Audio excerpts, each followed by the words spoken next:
nous allons étudier l'organisation du territoire de la région Centre. La région se compose de 6 départements.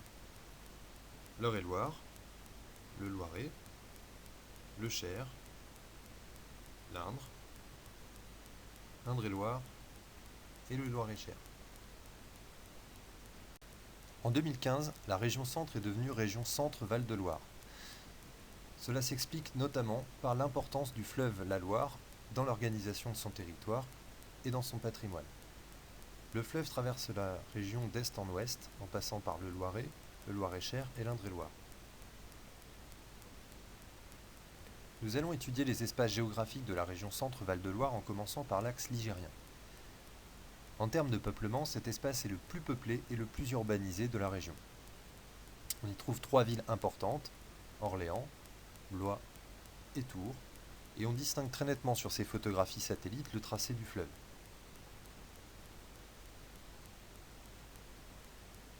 Sur le plan économique, l'axe ligérien est le plus développé et le plus dynamique. On y trouve d'importants sites industriels et de services, notamment liés au commerce, comme ici par exemple l'usine Valeo à Blois, mais on peut citer d'autres éléments importants, comme par exemple l'implantation il y a quelques années du magasin Ikea à Tours.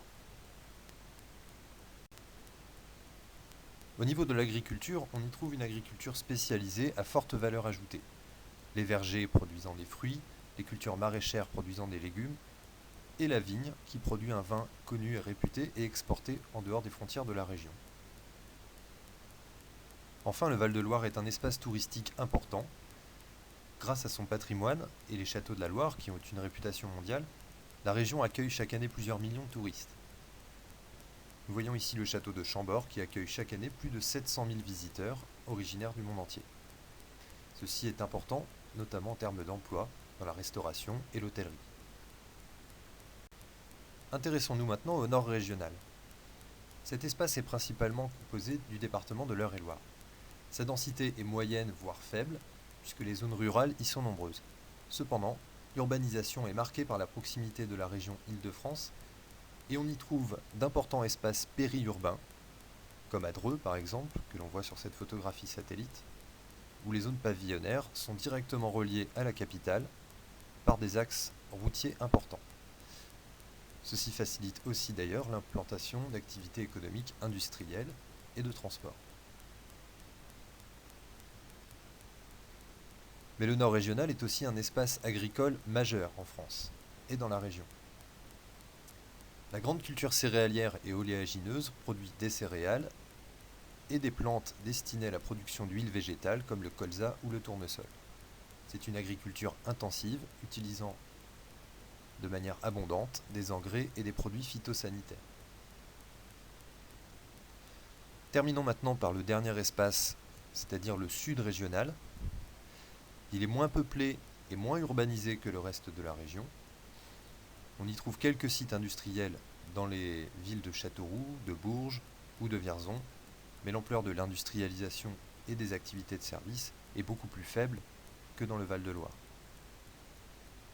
Les activités agricoles sont plus importantes, avec notamment de la polyculture, c'est-à-dire des espaces où on produit à la fois des céréales et des oléagineux, mais aussi où on pratique l'élevage avec des exploitations de plus petite taille. Nous allons maintenant observer les réseaux de transport dans la région Centre-Val de Loire. Là encore, la proximité de Paris joue un rôle déterminant. Sur le plan des autoroutes, on voit nettement que la capitale est le point de départ de toutes les autoroutes qui vont traverser la région, à quelques exceptions près. Le réseau autoroutier est donc assez dense et permet de relier la plupart des préfectures entre elles. La proximité de la capitale entraîne aussi le passage de lignes à grande vitesse. L'une d'entre elles relie Paris à Tours et puis à partir de 2015, de Paris à Bordeaux, en direction du sud, sur le même tracé que l'autoroute A10. Sur le plan des aéroports, la proximité de Paris permet à la région de bénéficier des aéroports parisiens à quelques heures de route, mais on trouve aussi un aéroport d'ampleur régionale à Tours pour le transport des passagers et à Châteauroux pour le transport du fret, c'est-à-dire des marchandises.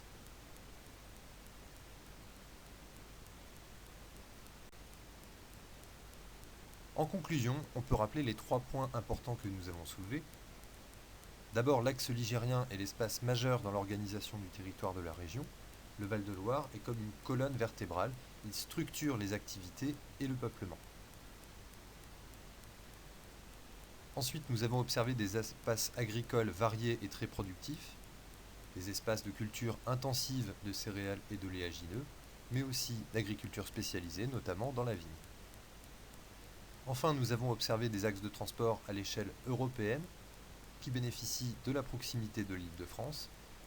La région Centre-Val de Loire dispose en effet d'autoroutes, de lignes à grande vitesse permettant de la relier à la fois à Paris, mais aussi au sud-ouest de l'Europe, Espagne et Portugal, et dispose aussi de la proximité d'aéroports permettant de relier la plupart des pays du monde.